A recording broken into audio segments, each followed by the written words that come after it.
Hi guys! Good evening to everyone. Now is February 24, 2026 Tuesday.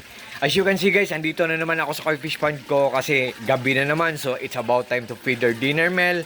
Bago lang ako napapakain ng dinner nila guys. Oh, look at them guys. Oh, they are still eating guys. Oh, hindi pa naubos sa mga pagkain lagi. So, oh, di ba guys? Yan. At ito po ang pond ko guys. Oh, maliit lang. Simple, small, but turbo. Yan.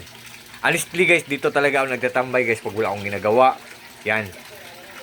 Ito po ang mga pets ko guys, oh. Mga koi fishes. Ang filtration system ko guys, pinaglass ko para magandang tingnan. Pinawilding ko para maghang. Para mas lalong magandang tingnan. At guys, believe me or not guys, maniwala kayo or sa hindi guys, ang tubig nito sa pond ko, 2 months plus na. Yan. Pero hindi pa pinalitan kasi local. Tingnan nyo naman guys, oh. Kahit 2 months na ang tubig, still clear pa rin, still clean pa rin. Yan. Basta maganda lang ang pagka-set up ng filtration system mo. Kahit 2 months or 3 months, malinis pa rin ang tubig. So yan. Hindi ko na lang pinalitan ang tubig. Maybe next month siguro. Every 3 months na. 4 times a year kung lilinisan ang koi fish pond ko. Every 3 months. Yan. Ang waterfalls niya, yan. Guys, malinaw ang tubig guys kahit 2 months na over kasi nang dahil yan sa mga UV lights ko. Dalawa kasi ang UV lights ko, malaki at maliit.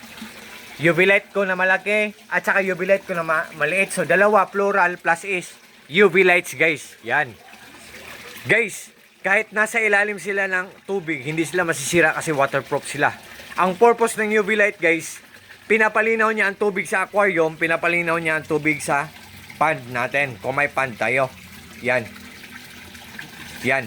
Pinapatay niya ang bakterya sa aquarium, sa tubig, ang bakterya sa tubig sa aquarium, at pinapatay niya din ang tubig sa bakterya sa tubig sa pond natin kung may pond tayo. Yan.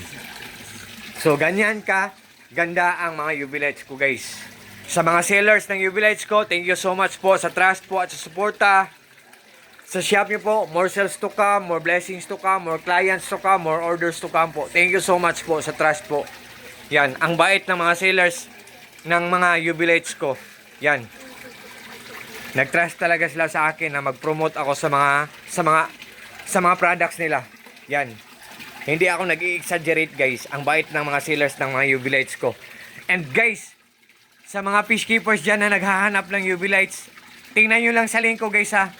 Just trust me, just click my link and just try. Meron kaming solar power system set up. Marami kaming mga solar panels sa bubong namin. May monitoring, nalalaman ko or namomonitor ko ang isang gadget kung matipid lang kumain ng kuryente. May generator kami, 2. So, I hope mag-trust kayo sa akin guys ha. God bless us all. And that's all.